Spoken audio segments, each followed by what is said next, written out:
Hi, I'm Mike Shea with the DM's Deep Dive, right here on the Don't Split the Podcast Network, and my entire screen just went blank. Oh, there we are. What the hell was that? That was really weird. And I am here with my friend Teos Abadia. Teos, would you like to describe yourself? Please physically describe yourself. About 6 feet tall. All right, good enough. What have you done that makes you worthy of being on this show? Well, right, the thing I'm most proud of is that I continue to write for Organized Play and contribute to it. That's a big love of mine. I have done a number of really cool projects I've been fortunate to do. Reinventing the D&D Open last year and the year before that. That was super fun. Then I've written some pretty big adventures, or I should say adventures for big events. So the first D&D Epic for Adventurers League, and Confrontation at Candlekeep that was at Gen Con and PAX and other places. And then I wrote this Vault of the Draculich with this really cool guy called Mike Shea and another guy called Scott Fitzgerald Gray. I'm experimenting with doing my own stuff, so I've got Adamantine Chef, which is an adventure I wrote that's a lot of fun. And then I have Jungle Treks that I just put out that supports Tomb of Annihilation. And that was co-written with the awesome Eric Mengi. That is awesome.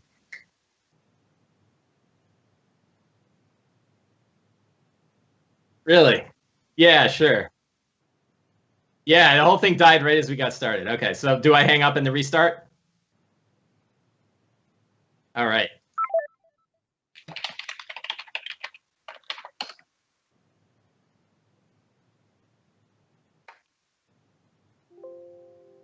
That image looks awesome.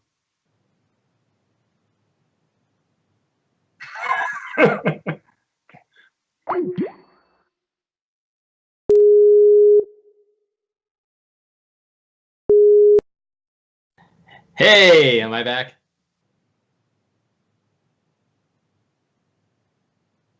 Oh no.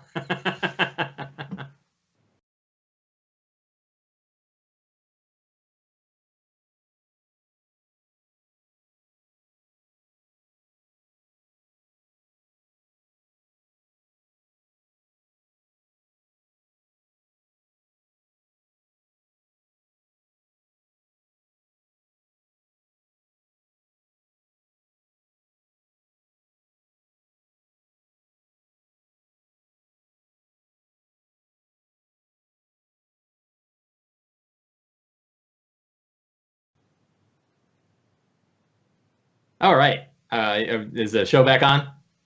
Right. All right. Awesome. Yeah. So Teos, it is. I give you crap only because I love.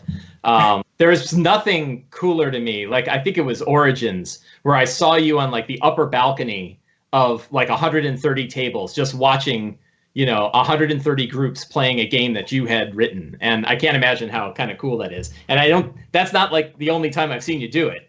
You did it at Gen Con. I've just seen it everywhere. So when it comes to like smart D&D folks, just to be nice to other people, I'll say you're definitely in my top 5 favorite smart D&D folks.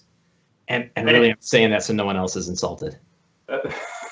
Thanks, Mike. I really appreciate that. I feel that way about you. You are always leading the area of how to be a part of the internet and how to talk about D&D online and explore this cool hobby of ours. So I really appreciate that. I don't exactly know why I've been as lucky as I have been to be involved in all the cool things, but I really appreciate it. Really has been great. Yeah, it really has. So today, to dive deep, we're going to talk specifically about encounter building. This is something that you and I have talked about on Twitter and in various forums for a long time. Both you and I having played, I think, God, I don't know how many versions of D&D, but a ton of different versions of D&D. But I think both of us were pretty heavy into 4E. And now with 5E, we're it's my belief that we're seeing a new way of looking at encounters. And I thought it was time to kind of look at that, look at that specific problem. So I thought we would, well, actually, based on your idea, I won't say, I thought of this great idea right after I read your email about it earlier today. Let's actually quickly build an encounter. Yeah. So go. What kind of what encounter do you have in your mind?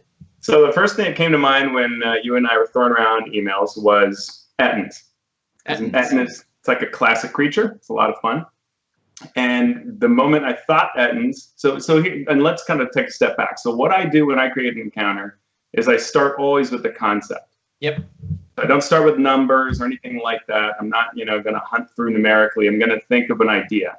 And so let's say I'm running a campaign. I have third level characters, but in my mind is Ettins. And in fact, as I thought of Ettins, what came to mind was the hook, or the interesting part of it could be that, you know how you have like a squabbling family? What if you had two Ettins and each of the heads was like family members?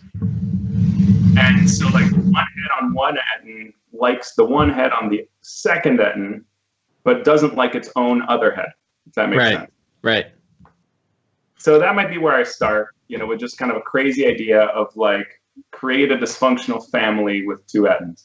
So that's awesome. So a question for you, and I like that you brought up specifically that you started with the situation, right?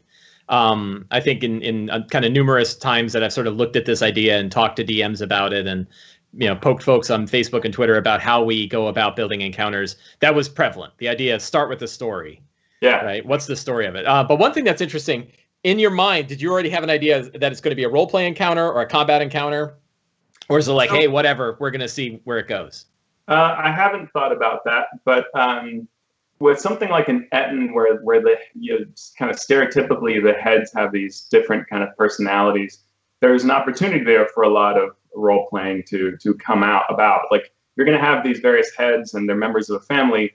There should be a reason why they talk to one another. Like, they disagree about something that maybe the party can use against them.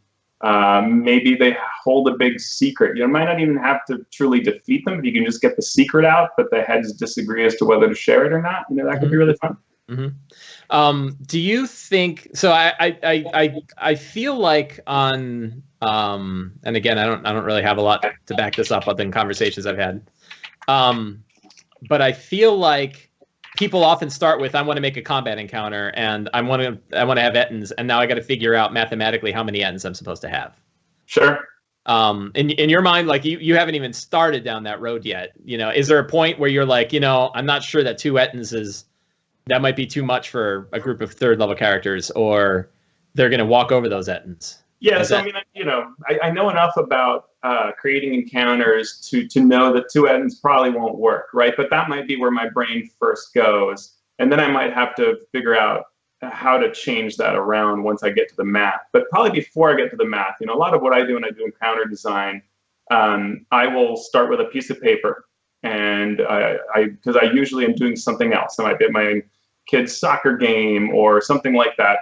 And I have paper in a folder, and I am jotting ideas and something about these Ettins, and I might think like, what's a cool setting for them? Like, maybe I'm in an ancient, this used to a primeval forest, huge, enormous tree trunks, cool setting like that, but kind of multi-level. In fact, maybe it's a ruin of what used to be an elven city. So you take one of those Lord of the Rings type beautiful ideas with all the walkways and stuff like that, but it's all ruined. So now you've got reasons why the party might be able to climb up to like the top of the Ettin's level, head level. There might be some jumping and swinging involved, maybe even some, like, I don't know, rotten steps or rope ladders or things like that. So that might be where I start kind of thinking like, okay, once I get that idea in place, I've got a lot that seems compelling and engaging. And for me, encounter design, engaging is the big sort of word. Things like balance and so on that are important, but like I want it to be engaging, right? Because the DM can always find ways to handle a lack of balance around the.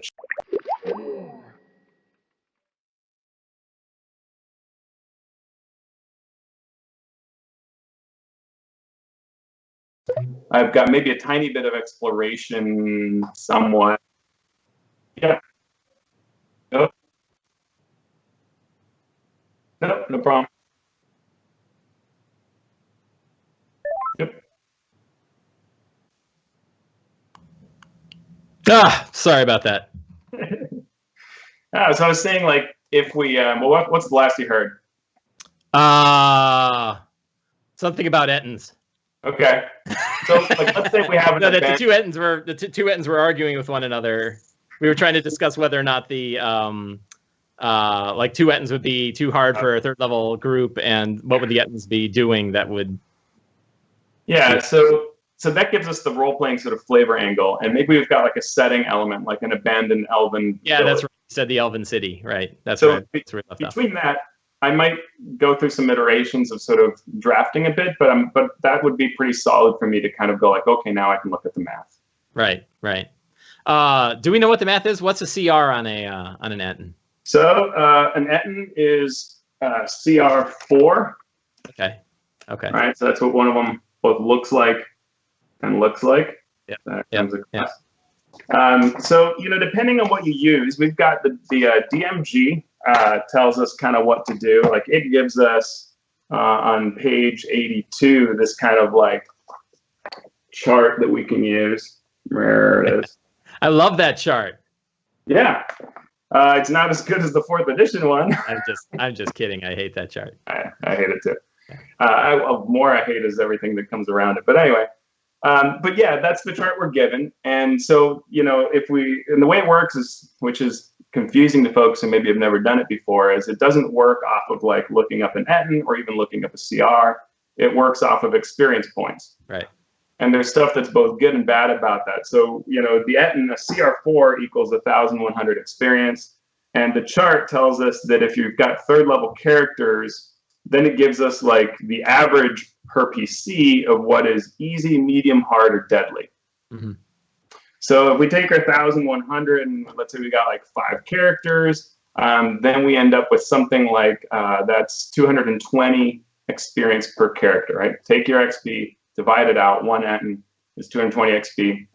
So that actually kind of works for level 3s because that's between medium, which is 150 on this table, and hard, which is 225. So we're close to hard. For 2 Ettins? 1 Ettin. For 1 Ettin, yeah, right. 2 okay. Ettins. 2 Ettins is off the chart. Yeah, because the math that I do in my head now. So there's a bunch of different ways to do it, right? Yeah. And as you're right, I actually had I actually talked to Jeremy Crawford. I ran into him at Gen Con one year, and I got in the conversation of the encounter building guidelines. And what he said was, that's how we do it, right? Yeah. The math that we have in the DMG, we know it's not great. I don't know if he said that. I put that in. But something along the lines like, we get that it's complicated, right? We get that it's not like this nice rapid lookup chart. But that's the math we use when we're balancing encounters and what we do. But now we've seen, like in Xanathar's guide, they have a totally different chart for doing encounters, which I think is much improved, right? Like, well, though it has its complications, right? So like if we're just dealing with 1 Ettin, kind of the DMG tells us it works. Xanathar's has a kind of different thing. I came prepared. Yeah, you did. You're better prepared than me. I got nothing. So Xanathar's, folks, is a super sweet buy, must buy, and it gives us this table for solos, right? Which in this case could almost work. We'll talk about that. And then it has these tables for multiple monsters, right? So all of that is copyright Wizards of the Coast buy it. But so like what it says with solos is it kind of says don't run a solo unless it's legendary. Right. A single creature isn't really meant to handle. And so if you look at this, what it kind of says, it has character level on one side, and then it has 4, 5, or 6 character party size, and it tells you what the CR is. So one cool thing is it's CR based. Right. So it would say if you have 5 no experience characters, points mucking around. Yeah, no experience points, multiplication.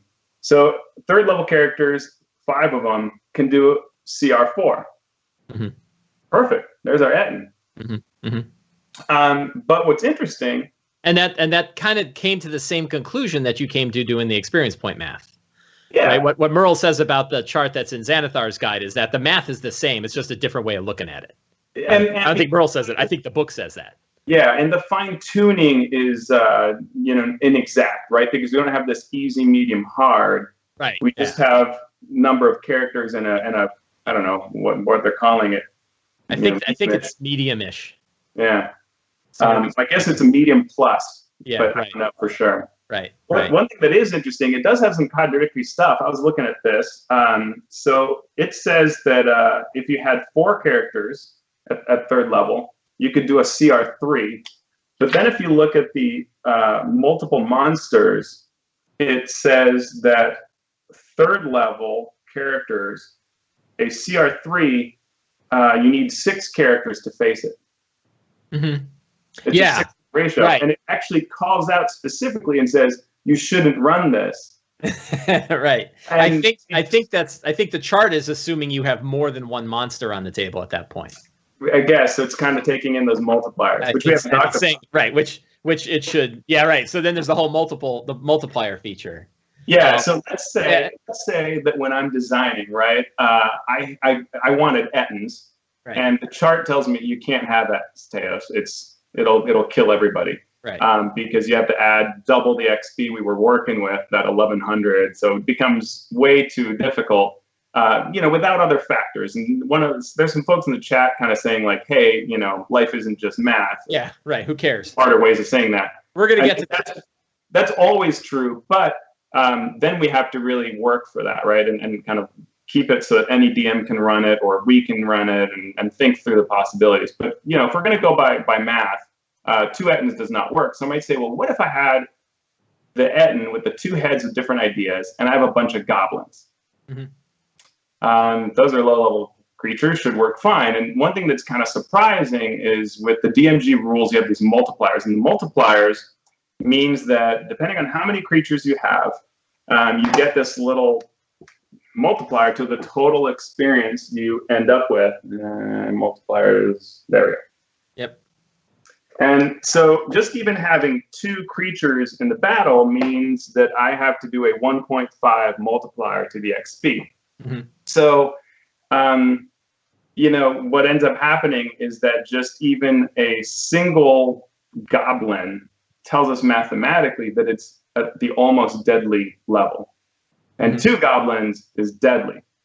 Mm-hmm. Even though a goblin is like this 1 core CR, 75 XP or something like that critter, it throws it over. Mm-hmm. And, writing the D&D Open, one of the really kind of crazy things we did is we had to write encounters for levels 1 to 10. Right. So if you start with like ettins, right? Yeah. Then you go, well, the level 1 guys can't even facing an ettin. Right. For the level 10 guys, we need a bunch of ettins. And how am I dealing with this concept? Right. So that's where we start doing things like going like, well, okay, it's maybe an ettin, maybe it's not an ettin. Maybe it's an ogre, but we call it an ettin. Although Wizards doesn't like you to do that too much. Yeah, you're reskinning your own guys in the open. Yeah. So, that's where you have to think about, well, what are, maybe it isn't quite like that. And maybe it's something like big orcs or something, that have different personalities. So you have to kind of work with it. So when I design things for the D&D Open or other events where they have to have this multiple scaling, what I'll do is I'll say something like, okay, it's swampy creatures. Mm-hmm. And what I might be thinking mentally is Froghemoth or Froghemoth. Yeah, but you can scale that up and down.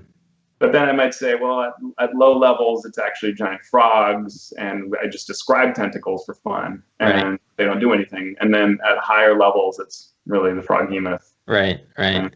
Yeah, so like the D&D Open is a particular case, and probably the number of people in the world that have to worry about balancing encounters for a D&D Open is, I think 30% of them are on this show right now, right? So that's kind of an interesting specific case. Now, there's sort of adventure design. So can I add a thing? One thing that does happen is like you might design an encounter for your campaign, but they go over here, and then they come back and they're higher level. Right. And that's where I'd say, well, I'm just going to quickly scale it up and go to add like 2 goblins. And you're like, what? I'm TPKing the party? Yeah, right. I added 2 goblins. Yeah, and that's why. So I have long since thrown the DMG encounter building guidelines out the window. And I at first I actually kind of did what they did with Xanathars and wrote a big ass chart that looked like the 4th edition chart that told me, it's broken out by character level and I don't even remember, number of creatures or CR. I can't remember, one of the two. And then how many of them, basically how many creatures of a given CR can face a character of a certain level, right? And the advantage of that was I could quickly see like what kind of creature is roughly equivalent to what character level. Yeah. And now I've refined that down to a tiny little equation that I keep in my head, which is half of the a challenge rating is worth half of a character level. So if you have a 12th level character, a 6th CR monster is roughly equivalent to one character of that level. That's cool. Yeah. So your the Ettins, the CR4 Ettins, right off the top of my head, I can say, well, I know that if you had 5 Ettins and 5 characters, the character should be level 8, right? Mm-hmm. And instead you've got level 3. You know, I already know it's off the chart, right? Yeah. And the reason why I think it's valuable to have an equation like that in my head is because, as you and I have discussed, you know, they have like this easy, medium, hard, and they have the multiplier, and none of it matters because a Banshee can still knock out a level 20 guy with one scream. Yeah. So, you know, the CRs kind of go out the window. Like when you look at the capability, I'm kind of browsing in the chat a little bit, and I see somebody else. I don't know who, because it's already off the screen. I don't want to touch it because I'll crash again. But somebody mentioned that that the looking at CR alone isn't enough to tell you how balanced an encounter is, and instead you should look at things like average damage. Now, what I say is, like, don't even bother looking at any of that. Just, you know, do what you did, right? I want to tell a story, or the situation is there are 2 Ettins, and the heads, two of the heads on opposite Ettins like each other, and the other 2 hate the ones that they're on, right? And now you have this cool story, and who cares, right? Like the CR3s, the 3rd level characters, you know, you might say something like, you're pretty sure that if these guys were focused on you, they'd probably stomp you into mush. But they're not focused on you; they're arguing with each other. So you've got this advantage, right? And I think that's where you got to say, well, what's my audience, right? And so when my audience is like, I'm running Tomb of Annihilation for my home campaign. When I'm running it, I do use actually these rules, and I use a tool, right? A lot of people use like Kobold Fight Club. I use this spreadsheet. What's it called? Hero something? No, XP Encounter Assistant, I think it's called. I like it a lot. I like Excel spreadsheets. So it, you know, calculates things and shows me it's deadly or it's hard or whatever, and and it's easy to flip like a goblin on or off and see kind of what it thinks should happen, and then I salt to taste, right? Mm-hmm. But I do think through all these various pieces, and then when I'm running at home, I'm happy, kind of like Mike Merles was saying in your show, you know, like there is no particular reality. It's whatever's fun at the end of the day. So make the changes you need to make. More goblins come in, some goblins run away. The Ettin spins around yelling at everybody or each other's heads or whatever, you know, like there are so many ways to adjust the encounter balance, and you can do that. But if my audience is not my home campaign and I'm writing something for the DM's Guild or worse, Adventurers League, where, you know, people are going to be paying often for a 4-hour experience that I've written, and a random DM that isn't me is going to run it. Right. Who potentially could have even been asked by someone who is administering the convention, saying, "Hey, could you run this? I know you haven't prepared." Right. They need to deliver on a great experience, and that's where, you know, it's not so easy to say, "So what? They're 2 Ettins, just kind of pull punches when you should," because now we're talking about 100 DMs over the course of the convention, a big convention, and how many of them are going to do that well in a fun way, being well. Mm-hmm. Yeah, that's an important consideration, and part of, I think there's an interesting thing, maybe I think there's an interesting split that's going on in D&D. To step back for a minute, and you mentioned the Merles thing when Mike Merles and I were talking last time, and he kind of brought up that there's this big split between new players and old time players, and he brought up his number one tip was that we need to think more strategically and less tactically about what's going on in D&D overall, right? And you know, this kind of looser, I think what some might say is a looser approach towards the game. And I think that when I think about Adventurers League and playing in Adventurers League at conventions, having played previously at local game shops, having written a couple of Adventurers League adventures, I kind of feel like I don't know how accurate my head model of what is going on in D&D Adventurers League is, but it feels like they're kind of in the more tactical side, right? The more tactical group. And that, I think that shows up when we look at an encounter in a D&D Adventures League adventure, and it says like, here's the 5 different difficulty levels that this encounter could have.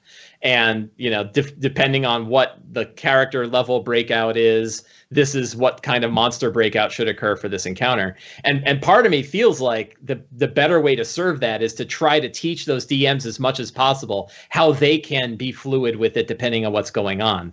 And this sounds probably not contrary, but I'm not do not take this as an insult, but should we teach them how to fish, right? Sure.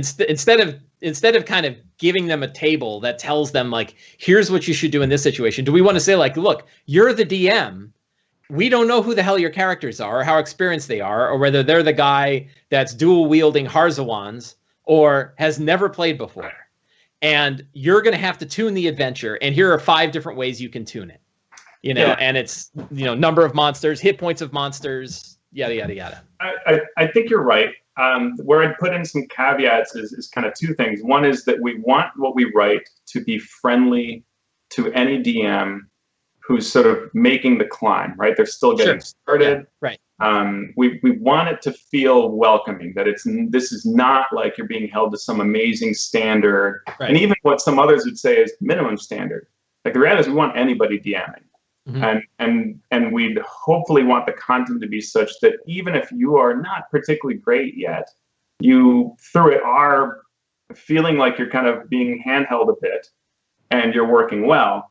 If you're an expert and you're having this adventure, it's not like it's treating you like an idiot, but it's there for you too. It's giving you some ideas, and you can quickly discard the ones you don't need, and you're off the races, right? So I do think that education's critical, but there's a lot of art to how you put that into an adventure so that it's cool, without being like so simple that then experienced tables are like, well, this is really not much is going on. Right. Uh-oh. Who froze up? Did I freeze up or you freeze up? I think we're good. All right, we're good. Yeah, I mean I agree with you. And what I think about, and this is like, talk about armchair quarterbacking, right? Like I haven't written an Adventures League adventure in a few years now, but I remember that like the first 5 pages of every Adventures League adventure, has a ton of like, here's how to play in the Adventures League, and it's always like where's the intro? And what I'm thinking is like, that should be where we put 2 paragraphs about how to tune monsters, right? How to tune encounters. And I don't think it's I don't think it's something that takes 5 years of experience to figure out how to do, to say things like, you're going to have to judge the capabilities of the characters, and go light on them in the first encounter, or be flexible with it. Can you even, like, here's like a sacrilege. You ready for the sacrilege of Adventures League? Go ahead and fudge the hit points. Yeah. Like during combat, say like, assume the maximum hit points for a monster. And then if that looks like it's too hard, have them die on the next hit. But I think a lot of Adventures League people will freak out if they hear something like that, because they're like, it's a certain way. And we should probably say, for people who don't know kind of why, which is that when, kind of organized play began, when public play began for D&D back in like the D&D and AD&D days, the basic and the AD&D days, it was often tournament events that were taking place, or special one-shot adventures, but many of them were tournaments where you're kind of being scored in various ways. Yeah, right. Yeah. So consistency was the key. The adventure should be written so that it's run the same time at every table. And we might laugh about the olden days, but in 3rd edition, that was the rule of the land as well. Consistency. If I sit down at table X and my friends sit down at table Y, we have the same experience. Right. Yeah, and that's why I said, like, the DM, when you talked about the DM, you and I have talked about this in email, we talked on Twitter, and I never really thought about the D&D Open. Mm-hmm. And to me, the D&D Open is like that, right? Like that one, I feel like you're right. You can't just, because that is this really consistent experience. There is scoring that's going on. There is, sort of, it's not competition exactly, but a little bit, sort of parallel competition going on. You're not directly against other groups, but. And what we tried to do there was to create a consistency around certain pieces that you would use to evaluate each other, right? My table, your table, how well we did. Right. But have a lot of freedom about how the encounter reacts to the players and their ideas. Right. So that it's not like it's just well, like I can't do, I'm in a box and I can't do anything because the walls are so confining because this is scored. That wouldn't feel that way. Right. But it isn't the DM, making up stuff or adding 20 monsters because they think. Right. Yeah, and right. Just to kind of follow up on the idea of the Adventurers League adventures themselves, I'm not arguing that you shouldn't have that like detailed breakout box of exactly how many monsters or exactly what an encounter looks like for different difficulty levels. I'm not arguing like we should get rid of that because we're all a bunch of hippies now and should tell a story.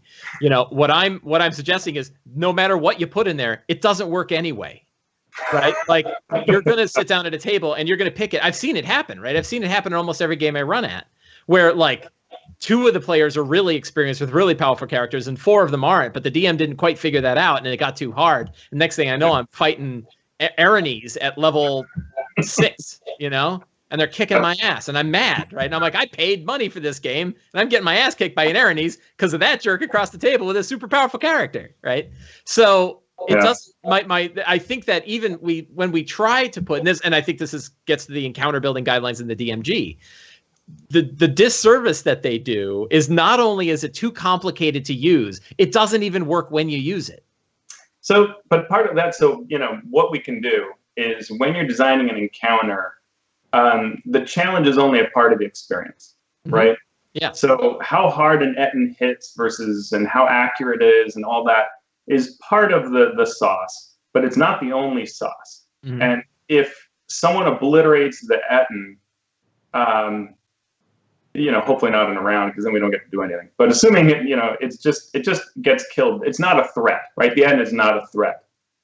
We should still have a great time, and that's where I think over time you want to become a better encounter writer or designer is around that concept of what's the fun in the scene, right? The head should be still interesting. Right. If they're working with goblins, that should still be interesting. If we've got this ruined elven area, that should still be fun. So even if we kill it or it's never hitting us, we should still be amused by it, right? So like for Jungle Treks, created an encounter where there's some grung, and they ambush you from either side. And so some of the fun is that they have a sort of special rule they can use to sort of swing across from this elevated area, and you're down going through the middle. And so they're ambushing you, but they can swing across. You kind of wee, and they high five each other. But you probably will obliterate them. Grung aren't super tough creatures, right? Like even if it's at the CR, the DMG tells us they're not super tough. But that's hopefully amusing. But then additionally, they've got this special symbol. I'm not going to spoil it, but that they all kind of look at, and Grungs only speak Grung, but they say various things in Grung about this symbol, that medallion they wear around their necks. And that's part of the fun is maybe you want to figure out what that's all about. Or maybe you don't and you just obliterate them. But there is fun there to be had if you want that is not at all related to whether this is a hard or easy fight. Right. And this is some new magic that I'm only just starting to think about. I've probably in the last 4 or 5 months of not thinking about encounters as whether they're combat or exploration or role play, and instead just designing a situation and seeing how that situation plays out, right? And the one you brought up is a perfect example. That like probably a capable party is going to kick their ass, but there's more to be learned if they don't, right? And they might just kick their ass, and that's okay, right? That's what the group does, and they just move on. And one of those medallions is stomped into the mud as the group walks on to their next, to the next thing. But the other one is it opens up an entirely new path, like the Ewoks in Return of the Jedi, right? Yeah, totally. And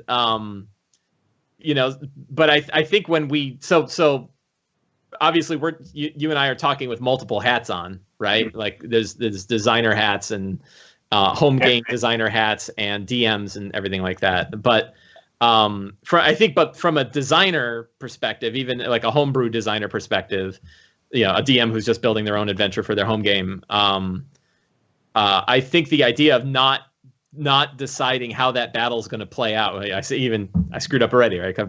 How that situation is going to play out by thinking, oh, they're definitely going to get into a fight, or this is where they role play with somebody. Well, maybe they punch the guard in the face, right? You didn't think about that. So I think that's kind of the approach that's happening with at least the design of future adventures that Wizards is putting out, right? Like, I certainly, I think we all kind of saw it in Storm King's Thunder, where, you know, you're seeing 14 Frost Giants and you're level 3, you know, and I'm guessing that didn't hit the encounter math very, very well, right? And they didn't have it, or like you're standing in a field and there's 14 Frost Giants on the other side that are running at you. You know, it was a situation, and obviously there were methods and ways for you to deal with the situation without having to face off against 14 Frost Giants. But the situation was like a boat full of Frost Giants showed up to go invade Bryn Shander, right? That was. And I do have a problem with the hardbacks when they kind of throw these huge challenges and they don't give the DM any guidance, and they don't particularly have any outs for you or resolutions. Yeah, that's true. Sometimes they do, but a lot of times they don't, right? So in Tomb of Annihilation, and I won't spoil it for people out there, but there is a mine that you can go to that has a dragon in it. And, you know, Tomb of Annihilation is designed this with, like, there's stuff all over the map, and you could just go exploring and maybe find it, or maybe you're in a town and someone tells you about it. But it has a number of things that I think are interesting design-wise, one of which is that this thing is really tough. And so, you know, my level 4 characters are going there, and I'm looking at what this aged dragon can do. And I'm like, wow, this can be rough, right? Well, one of the things I did is I telegraphed this very obviously and made them think about it, to the point where they took probably 3 sessions before they finally went there. And when they did so by creating basically an A-team style, showing my age, but they jury-rigged a mine cart to have all kinds of stuff: an adamantine battering ram, a harpoon. And they basically, this minecart was launching through the air at the dragon. Right. And so, you know, since they made those moves, it made it very easy for me to say, like, okay, that's got to be awesome. So let's have that do awesome things. And it did. And then from there, we could have a battle. But even then, I tweaked it, right? Because there's no, what's the fun of me just TPK? I mean, I can kill most groups of the dragon. I've been DMing for a while. Like, you give me even a soft dragon. Not me. I can't do it. Really? I'm terrible. Yeah. Well, like 3rd edition is a great example. The dragons there were brutal, and you could kind of kill any party with an appropriate level, because they could always just fly above everybody, and you know. Yeah. But again, what's the fun, right? And so that's sometimes with these big adventures with the hardbacks, I kind of go like, you know, tell me what the fun is here, and you could do a better job of that. Right. Yeah, and I don't remember in Storm Kings, I don't have Tomb in front of me, but I thought in the beginning of Tomb, they did have something saying, like, you know, there was sort of a disclaimer saying, we don't have an expectation for what level the characters are going to go in there. So, you know, hey, DM, you're going to have to figure this out, right? And I think the argument is like, well, what the hell are we paying you for us to have to figure it out? Right. And then there's part, like, and then the other half of me is like, no, that's, you know, that's our job. Like, and again, I go back to, no system can do it right. Like, none of the systems that exist for 5e, in my opinion, can balance. You know, there isn't such a thing as balance. You know, like, the gauges that we have are so, unless you really dig deep into the math, like exactly what the damage per round, expected damage per round of a monster is going to be against a particular character compared to their hit points and stuff like that. And I don't recommend that. That's not the lazy way, as far as I'm concerned. Well, and so there's the thing that I would go to, though, is, to me, like, you know, the answer isn't then like, hey, we're moving towards this sort of more narrative approach. This is just going to happen. You know, some days you'll just TPK your table, right? Or therefore, don't worry about designing your encounter balance at all. Don't work on any math, because, you know what, Wizards isn't either. So you like a Remora, just throw it at your first level character. So what if they die every time they hit it? You know, that's fun. Right? So make new characters. You know, the thing is, again, like, what's engaging about this scene? Right? Why is this encounter going to engage people? And sometimes it is just the monster. That's okay to do from time to time, but generally there should be something going on here, right? Why this creature lives here, or who it ate last time, or how it fits into the villain's schemes, or whatever. And that should be its own engagement. And then if the challenge is out of the normal range that they can handle, then think about how that should play out, so that at the end of the day, we're having a great time. Right. And that, to me, that's part of encounter design. You can violate its principles, but don't do it because you didn't know or because you didn't care. Sure. Right. Yeah, and that's why, again, not to pitch the same Mike Shea rule of thumb for encounter balance. I think it's important to like start with the story first.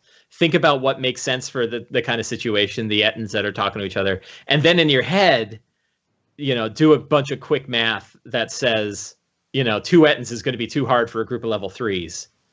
Just that's all you need to know, right? And then the DM, and I guess I don't know how you write in a published adventure, right? You say like, hey, by the way, this is probably on the hard side, right? Keep that in mind, depending on what level your characters are.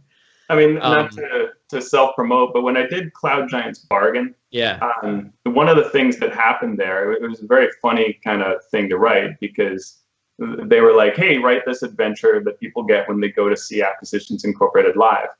And I'm like, cool, so it's an intro thing. And they're like, yeah, Cloud Giants. And I'm like, well, level 1? Yeah. Giants really hit hard. And no, it's for like levels 8, or I forget what the levels changed, so I can't even remember the levels of my own adventure. But so one of the things I did was I put in a lot of DM call-out boxes, which were really well received. So I think if you really can do that, right? You can have a little reality check. Hey, here's what they can do in this scene. And that's a good skill to start practicing, I think, for encounter designers, especially when it's going to be, when you're publishing for an audience. Yeah, and it sounds like the one time when you really need to worry about that is when things are going to get too hard, right? Like the little warning sign that says, like, if you're going to head into this, and I don't know, do they does Tomb of Annihilation give any kind of warning about that dragon? No, it has a kind of like in Storm Kings, it has that generic sort of, hey, you should at the beginning of the adventure overall, level band, and sometimes things are hard or whatever. But it doesn't really say like, here's how to deal with it. And I guess obviously if the group, which I think could be like what, they could be like level 7 when they're wandering around there, or 1. Well, I know, but what's the highest level they could be if they're wandering through the jungle? Well, the whole adventure goes to 10, and theoretically, sometimes you're wandering through the jungle to where you think a certain place is. So you could be, 9th level or something, and then you go to this place. So there could be a time when you go to that dragon, and you're not going to have any trouble killing that dragon at all. Yeah. But if you're level 1, you could get your ass kicked. Yeah. And so I guess, even having a warning box on something like that, unless they put a little thing at the beginning saying, hey, this is probably appropriate for level 5 to 8. And I think we underestimate how many DMs will say, but that's what the adventure told me to do. Yeah, well, and had a horrible time, right? That to me is not, I mean, okay, now I'm getting into a personal opinion about that. We shouldn't be writing around that. Let me rephrase. I'm not going to write around that, right? Like, I would much rather, I'll write 1,000 books talking about, hey, here are ways that we can try to be better DMs together, than I will to say, I'm going to hold your hand and sure. The responsibility of a good adventurer actually lands on me, not the DM. But I don't think it's hard, right? I mean, if we're going to write a sandboxy thing where some things are really rough and some things are easy, in the scenes that are on the upper level, just throw in some guidance. It's not hard. Yeah, no, I'm with you on that, right? And I think general guidance about it. Yeah, I think especially when you have a thing like a dragon where, it might be different than a couple of things. It's not just fight scenes, right? Like in the starter set, when you get to the town, right? I forget if it's Van Nolan or which one it is. But when you get to the first Van Nolan, you get to the first town, there are like 400 plot hooks in that town. Yeah, right. Give the starting DM some guidance. Right. Here's 3. Try these 3. Yeah. Like start with X and Y, then add for the starter set, right? Yeah. And actually, Tomb of Annihilation is the same way. You get to Port Nianzaru, and there are a ton of possible. I don't even know. Yeah, I have no idea how to even start. Right. I'm going to be running that pretty soon, and I have no idea. I think I'm going with James Intercasso's adventure. I know I limited many. So I did a couple things real quick. I turned off the death curse. It hasn't happened yet. Mm-hmm. That takes off a whole layer of urgency. So you can just relax and enjoy. You're here for another reason. I made up my own little mystery. Right. Then step 2 is, turn off a whole bunch of those. Turn off most of the possible quest lines that are coming in, and just put a couple. Right. So they've got some options of where to go. The ones you like and you want to use now that aren't going to take you to the far-flung corners of the place, start with those, right? And now you've got a fun, it feels sandboxy, but it's not, a list of 20 quests. Right. That's not fun for the players either. Yeah. Yeah, no, it's no fun for anybody. I just want to hog all of your intellect for myself, but I think it's probably worth us going to some questions. Alex, are you out there? And if so, here. Yes. Can you bring us a question? Okay, first question I'm going to ask from Twitter comes from @MJSOctober, and they would like to know, do you design encounters differently for Theater of the Mind than you do for grids? That's a good question. So I don't. When I'm working on projects, I usually have to do a map if it's an official thing. So you end up kind of having that battle grid overlay anyway. And when I do that step, then I might think about the spacing related to kind of, minis on a map. But in general, no. I mean, it needs to be compelling in both worlds. The worst 4th edition was where the tactic was only based on grid. Mm-hmm. When your tactical play was X squares being pushed by power 4 squares, that wasn't the fun of it. Like that, it was for a couple of us who like board gaming type style things, but the for the greatest number of people, the fun was the situation, the humor of it, the experience that you're going to have, right? And that's what you're trying to facilitate. So it doesn't matter whether it's Theater of Mind or not. I'm going to design pretty much the same way. Yeah, one thing I found, having been almost exclusively grid-based for all of 4th edition and for probably the first part of 5th, and then 13th Age kind of broke me of the idea, and I started doing more Theater of the Mind. And now what I found is when I don't think about what it fits, I'm so much freer to have weird things happen. The one that I was talking about on Twitter is I've literally had my group fight 950 skeletons in one fight, and my big joke, and I got my deserved ration of shit on Twitter about it. My big joke was like, where's the grid now? Like who's got 950 skeleton minis to put out there, right? And and then my favorite was I think it was Grand DM, who took a big battle map and he put out 5 minis and then drew a big circle and wrote 1,000 skeletons in the center. I thought that was so great. So, but I really do feel like now when I'm not so much when I'm designing published adventures, which I don't do that much of anymore, but when I'm designing games for home, not having to worry about how the hell I'm going to fit this on a battle map means that the scope of my encounter can go off in any direction. Sure. Literally from 1 monster to 1,000. I have no limit on the numbers. I don't have any limit on the terrain type. I can do, or whether it's even a combat encounter. Yeah, right. Alex, what else you got? Okay. Next from Twitch, here's one from Shortman Ian. He wants to know, what encounter that you designed are you most proud of? Wow, that's tough. There are a lot that are favorites of mine. I'll bet you 10 to 1 it's a Dark Sun one. There are so many good ones, but I think some of the most fun is collaborations, so like on the Dark Sun thing, the first 4th edition monster I kind of designed was the giant antlion, which has existed in other editions. Like I always liked the antlion.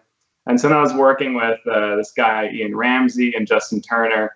And I was like, all right, let's make this into a fight. And so I told him like what I wanted it to do. Like, it's at the bottom of this pit and people can kind of fall in with a giant antlion.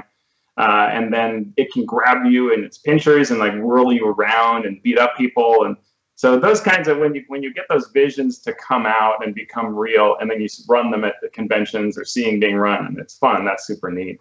But I like a lot, less like one encounter, but more like chains of encounters. I like what I did in the Artifact, where it's based on the board game Clue.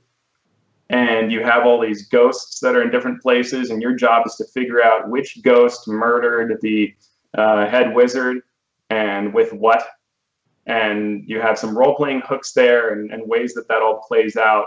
So it, kind of when we talk about the difference between hardback and Adventurers League, that's an Adventurers League adventure, but it has a sandboxy type feel or open feel in that you can go wherever you want to try to find out what has happened. And you won't probably go to all the rooms, but in the end, you've got to figure out, was it Colonel Mustard with the pipe? Fantasy version of that. Yeah.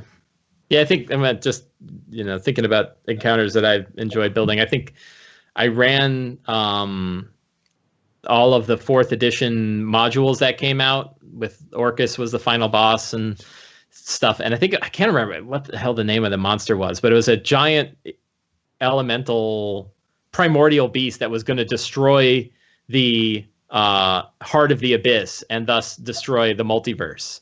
Right. And I took like my entire dining room table and turned it into the lowest layer of the abyss that the 30th level characters had to go down and navigate in order to fight it. And, I had to paint a new mini for the primordial, and I had crazy effects. And I have a picture of it, and I still look at it and go, man, look what it was like back when I gave a shit. And the sad truth is I just don't run encounters like that anymore. I'm like, I don't have that kind of time. Your pictures are really good. I know, but like I think I might be running the final Storm King's Thunder game, and I was almost late to the show because I'm like, well, I'll put a pillar over here. I'll put a pillar out there. So it's just, to me, like how again, that sort of tactical to strategic. Yeah. Because tomorrow, I don't know how the game's going to go tomorrow, because I don't know if it's going to be a fight. I really have no idea. Yeah, that's the Tomb of Annihilation thing that I've got is, 3 weeks in a row, I might pull out this little like Terraclips temple that I've built and set it to the side. And at the end of the session, I take it back upstairs again because we didn't go there. Right.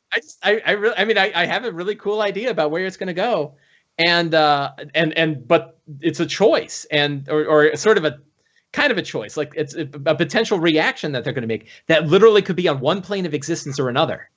And I don't know. And how am I going to build a battle map around that? Right? I have no idea. So I guess I'll build 2. And we'll see. But it's going to be like your temple, right? I'm going to set it to the side of them. There are a few encounters where it's true that you just can't capture it with minis. Like that does happen sometimes, and then I won't, right? And for sure, go back to that earlier question, there are times when I design an encounter, and at the end of it, I want to run it one way or the other way. Yeah, sure. Alex, what other questions you got? So I heard Dark Sun mentioned, so here's one from Wise Papa Grant on Twitter. He wants to know from Teos, what are your favorite parts of Dark Sun, and do you have any recommended Dark Sun reading or research? I love the Veiled Alliance supplement is, to me, the favorite because it theoretically is telling you what all these different cells of Veiled Alliance members are, which are like the hidden wizards, because magic is illegal to be practiced by anybody other than the Sorcerer Kings. But what it ends up doing is telling you about every single city-state and its culture and what's awesome about it and what they wear and eat and you name it. It's this awesome, walk through all the city-states, which is just full of ideas. Love it, love it. With Dark Sun and encounter design, what I think that makes it awesome is usually there are great ways to make the wilderness shine in ways that really capture sort of the idea that we might think of more in like Conan type stuff, where it's survival of the fittest. And it's not just like I have all these magic items at my disposal. It's sort of the raw fight of it, the raw gladiatorial pit. An encounter that I did in a home campaign once was they're low on food and they see these like giant wasp, octagonal hive entrances. And they're like, there's probably like honey in there or something, and we're going to have to go there. That's a fight a giant wasp, but we got to eat. Right. You've done this to us, right? You've forced us. We've got to now go, we're going to get stung. And of course it was brutal because it's Dark Sun, but they knew like, we've got to do this to survive. And Dark Sun is so good at that kind of storytelling and that sort of fun. I think it was Jerry Holcomb from Penny Arcade that said the great thing about Dark Sun is everything in it is made from some other dead thing. Like everything you're wearing, everything you're eating, everything you're walking on came from a corpse of something else. Yeah, totally. I love Dark Sun. I'll have to go back someday. Alex, what else you got?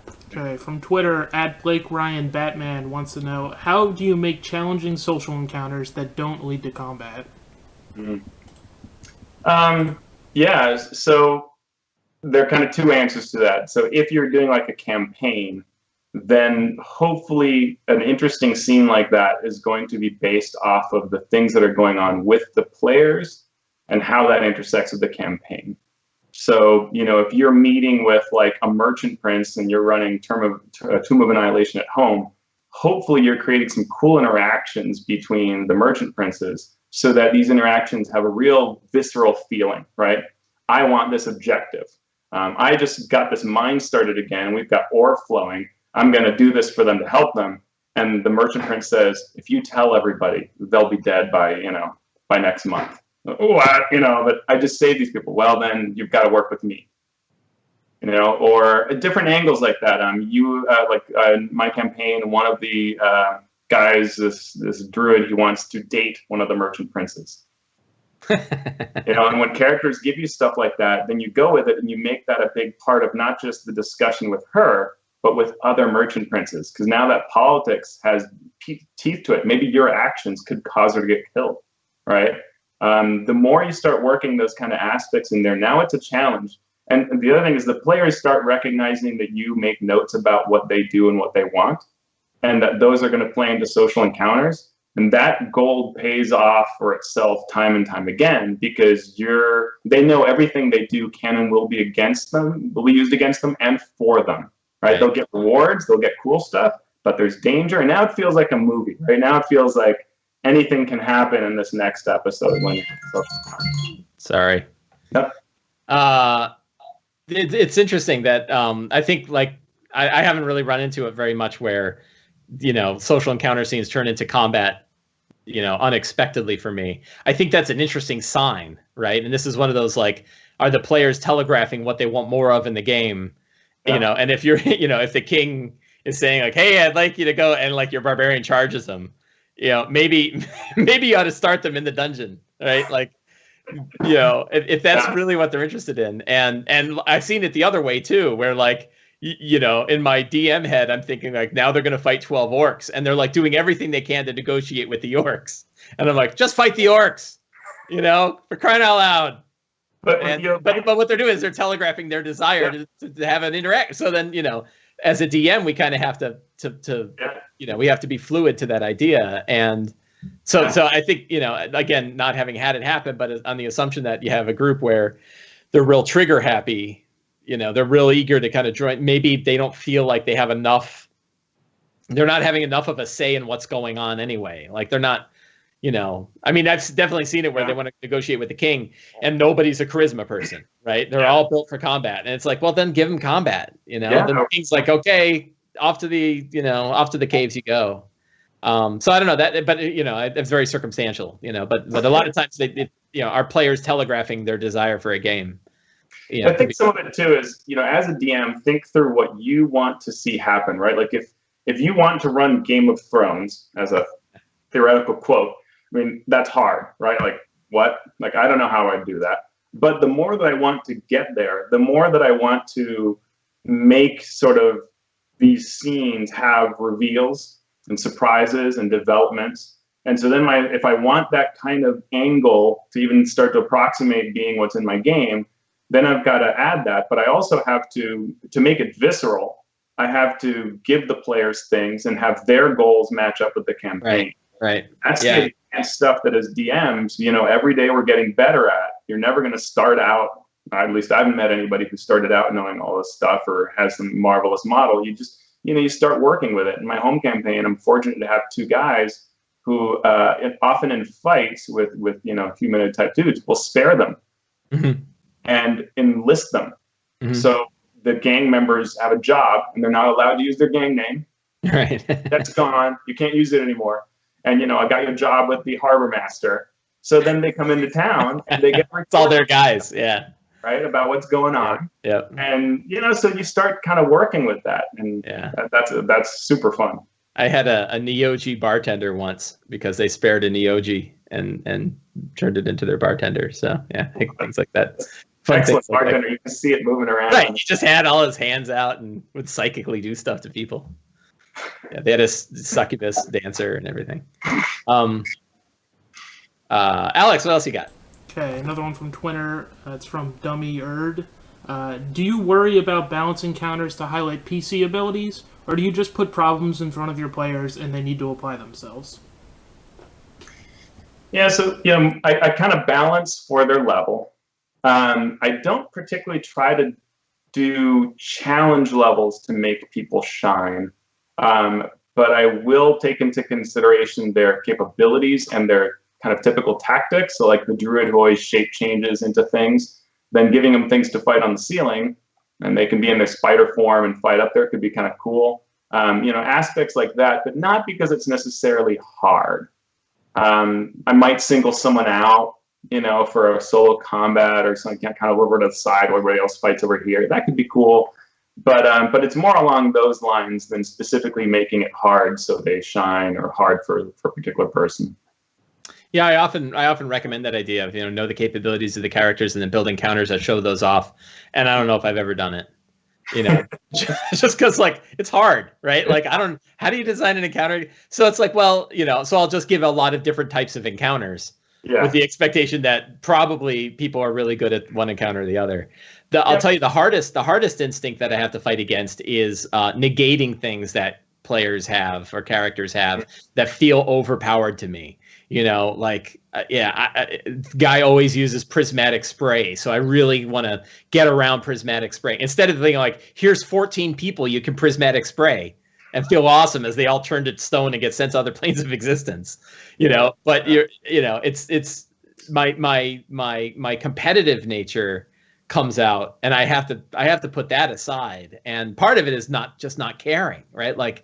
I'm good at building an encounter, and if they wipe it out in one round, that's fine, right? I think that's cool, and I'm going to describe it in as awesome detail as I can about how they did it, and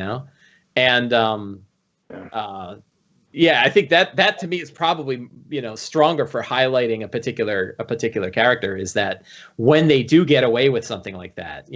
Last week my wife's character killed 30 people with one shot of a destructive wave, and it's because they were surrounded by 30, Bedine tribal assassin guys, and she just went boom and hit them all, and they all died. And I'm going to start the next game by describing what it looks like looking at all the corpses of those dead Bedine guys that she blew away, because that was somebody's father and somebody's brother. That to me that's the part that makes it, right? Is having that angle that speaks to the character and what they're doing. And to me, I think that's even if you go I'm thinking several things at the same time, but I remember on the 4E forums during Living Forgotten Realms, folks who really just sort of wanted to play and roll dice and kill stuff were like, well, we play this because we do like this wrapper of story around our experience. We don't want 4 orcs in a room. We want this overarching piece. And so I think that's also a lot of the fun aspect of this, is so even when you've got people playing 5th edition and they just sort of want to roll the dice, you need that other element around it that makes it interesting. It's not just 4 orcs in the room. What are the orcs doing that's kind of fun and engaging? That's going to make it fun at all levels of play, regardless of where you are. And as you start working, want to go to where the orcs tribe has something to do with this character's backstory, right? They used to be a pirate, sailor background pirate. Well, they are orc pirates, right? And we can start linking that and put it into the broader campaign. And over time, you get better and better at doing that, if that's where you want to go, right? Yeah, so, I mean, to me, it really feels like that's the shift that's occurring with 5e. And 4e was so tactically focused. And like you said, when I think back to the 4e games I had, they were there was a string of gristle that connected these big hour-and-a-half long battles. And I had players who were like, that's exactly what I want. I want a railroad. And I want a little bit of story to connect really cool, dioramas, and we can argue about squares of movement. 5e, you might say it's most like 2nd edition. Someone else might say 1st edition. But the reality is, 1st edition, 2nd edition adventures were just like that. This lightest smattering of story. Right. And right. They didn't have the 4 orcs in a boring room. Right. Yeah. The number of adventures that had these deeper stories is pretty small. Yeah. But it does feel like the game, seeing especially watching it on Twitch and seeing how other people are playing, that the story seems to be much more in the front seat than it used to be. But I think that's something that's not, well, I think the edition facilitates it, but I think we were, since the Ravenloft days, since the Pharaoh days, since before, we've been moving towards this, because we've gone from it's a miniature war game to another level where you get to play that the miniature war game is not giant armies, but wizards and fighters, and we all play one of them, to let's act out the movies in our heads, right? Let's have this awesome experience. And it's funny to even see it go into like the Critical Role era and stuff like that, where you see like, well, now we have this counterpart that's the live experience and we want to emulate that and so on. But we're moving towards a narrative. And you want that. You want more story, more connection, more involvement and engagement, you know, and that's all they're pulling away from what all of these previous editions have done well and poorly around narratives, right? Right. Do we have time for one more question? Alex, go ahead and give us one more. Sure, here's one more. This is from Twitch, from MJS October. Have you ever given your PCs a Kobayashi Maru type encounter? So, I mean, I think we're talking about that sort of surprise twist. Is that what we're really talking about? Well, I think it's the impossible encounter. The encounter that has no good potential options. I assume that's what we're talking about. Yeah, okay. So yes and no. I mean, one thing is that if we're talking about combat-wise, kind of all editions of D&D are very bad at allowing retreat. Because you have initiative orders, and when one person runs away, like, you know, we should run away. I'm going to run away on my turn. Next turn, someone might go like, well, I'm going to cover you, or something like that. And then the monster's going to drop them, and now the people who retreat are like, do I go back for you? Yeah, right. Never, you know, it just never goes well. So you can monkey around and come up with different rules that work. And, you know, maybe the DM, she figures out, you know, yeah, I can use these specialized rules that aren't really D&D to facilitate getting out of there, but it sort of doesn't work as a retreat if it's that kind of impossible. More fun, I think, is if you're going to do retreat, you need special rules for it. If you're going to do something where it's not about the retreat, but the obvious solution, like killing the bad guy, isn't going to work, but you still need to stay there and do something, then you need to have a cool layer of encounter design that's going to be that reveal, that aha of you don't win by destroying the Klingon, the boss. You win by doing this other thing, right? Maybe he must kill you, right? Mm-hmm. When the big bad kills you, that's when she, the character, ends up becoming the spirit that can do the other thing, and that makes sense because of the story element. You know, something like that has to be the. Otherwise, I think players will get dissatisfied with it.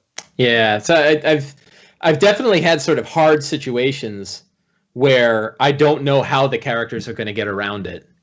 And they're particularly like in boss fights or villain things where it's like, it's Strahd, right? And they're going against Strahd. And I'm like, he doesn't pull any punches. He's no idiot, right? So he's not going to build a situation that gives them a clear, easy answer. He's going to give them hard choices. And invariably, one of the players, because it's 6 brains against one of them's going to come up with some way I've never even thought of it. Like, whoa, and guess what? Neither did Strahd. So, that's that Kobayashi Maru, like, hack the system. Hey, it turns out Force Cage, really good, good way to get rid of that boss. Why would it ever have a saving throw or Yeah, Force Cage is one of my favorites. So yeah, that's an interesting idea, but I do agree that like I think it can be dangerous to come up with situations where you really are expecting that there isn't a right answer. I think the Kobayashi Maru is you had no choice but a bad one. And I think that's fine. Like I'm putting one in place maybe tomorrow where they don't have a good choice. Or where the test is around seeing how you fail, right? Like that's problematic and tough. And just even it's the general puzzles, right? I think one thing we generally do as DMs, especially when you're young or new, I certainly start out this way, is I have this super awesome thing they aren't going to figure out. It's so cool. And that's never cool. Like the thing nobody figures out is never cool, right? The puzzle that's impossible. Oh yeah, who wants that, right? We're also not training starship captains, right? Like we're all sitting around the table having a good time, and our job is to help them have a good time, not to harden them, harden them for life. Life is pick up the Washington Post if you want to be hardened by life. We want to play some D&D. Yeah. So, and you want to feel like you are smart and successful and you figured it out, not the other way around. And so if I were designing such a thing, and I think that's totally cool as a concept to design it, but I would be tuning my mind towards how is it that the players are going to feel really smart for realizing that there's this block that prevents normal success and these other ways that create the alternate success. And they're going to feel like geniuses when they do it, right? And that would be the super awesome thing to do it. Right. Yeah, it's interesting. I'll just a little end cap that there was a time when I was kind of very into these sort of hard choices, like Crystal Shard, the Return Legend, I forget what's Legacy of the Crystal Shard. Yeah. And there's like 3 big campaigns that are all sort of going on simultaneously, and the party has to decide which campaign they're going to get involved with, but the other ones are moving forward. Right. So it's like whichever one you pick, it doesn't matter because 2 others are going ahead. And I described that to the party, to the group of players. And they're like, oh, that sounds awesome. Like, this is cool. Like, hard choices that matter. And then halfway into the game, my friend Sharon is like, I thought this was going to be cool. This just sucks. You know, like, yeah. And that's why it's like it's Storm King's Thunder. It's like, no matter what choice you make, all the other stuff will be okay. You know, like Waterdeep isn't going to get invaded while you're busy worrying about what's happening over in Honorek, you know? Technically, right, with Tiamat and with Princes of the Apocalypse, failure is the fact that the realms is taken over, right? Or the area. Right. The desperation. I think we have had a few campaigns. I think, like, at least, I don't know if Out of the Abyss was kind of like that, but we definitely had a bunch of campaign adventures. And that's why I think Storm King's Thunder was sort of like, Rick Steves' Guide to the Sword Coast. Like, go ahead and take it easy. Go to Luskan for a little while, just to hang out in Luskan. It'll be okay, Those are my pet peeves of that adventure, though. It's players want to, don't tell me about giants and then tell me about delivering a bottle of wine, right? Like, oh man, I had some great times in that adventure, but I did have a point where they're like negotiating between Crom's Hold and Daggerford, and they haven't seen a giant in 3 weeks, and like, the hell are we doing? Like, we're negotiating, And but they still had a good time, and it worked back in the story. So I don't know. I solve the death curse. Can I interest you in some dino races? Shouldn't I be? No, do the dino races. All right. Okay. All right. It's only like 12 souls an hour. That's not so bad. Teos, this has been a great pleasure as always. I could sit for hours and just pontificate any particular topic of D&D with you, and have done so many times. We're gonna do it at Winter Fantasy. Absolutely, I can't wait. I'm super excited about Winter Fantasy, and I'm super excited about having you on the show again. Yeah, Baldwin Games running the Winter Fantasy. I'll be judging for them again. I'm excited about that. I hope you and I get a chance to play some games together. Had you, me, James Intercasso, and the Cracked Dice. That's a joke no one's going to get. Yeah. Except James. I think he might be in the channel, so he can enjoy that. Anyway, thank you very much for being on the show. I really appreciate it. This has been just a fantastic conversation, and we'll do it again soon. Thanks so much. It has been a lot of fun for me too. Thank you to everybody on this. Where can people find you, and what do you want to pitch? I am on alphastream.org, my blog. I am on @alphastream on Twitter. And I would love people to support my work on the DM's Guild, Jungle Treks, and Adamantine Chef. Both of those are fantastic. When I see people buy them, I make more. Excellent. Make more. Buy them. Everyone should buy them so he'll make more, because we need more. And Alex, thank you again for hosting the show, for managing everything. We really appreciate it. And thanks to all of you that have been watching on Twitch, and all the great questions on Twitter, and everybody who watches it on YouTube. And we will see you again soon. All right, thanks everybody for watching. We'll be back streaming tomorrow night at 10:30 Eastern with Adventure Maidens. Otherwise, have a great night, everyone.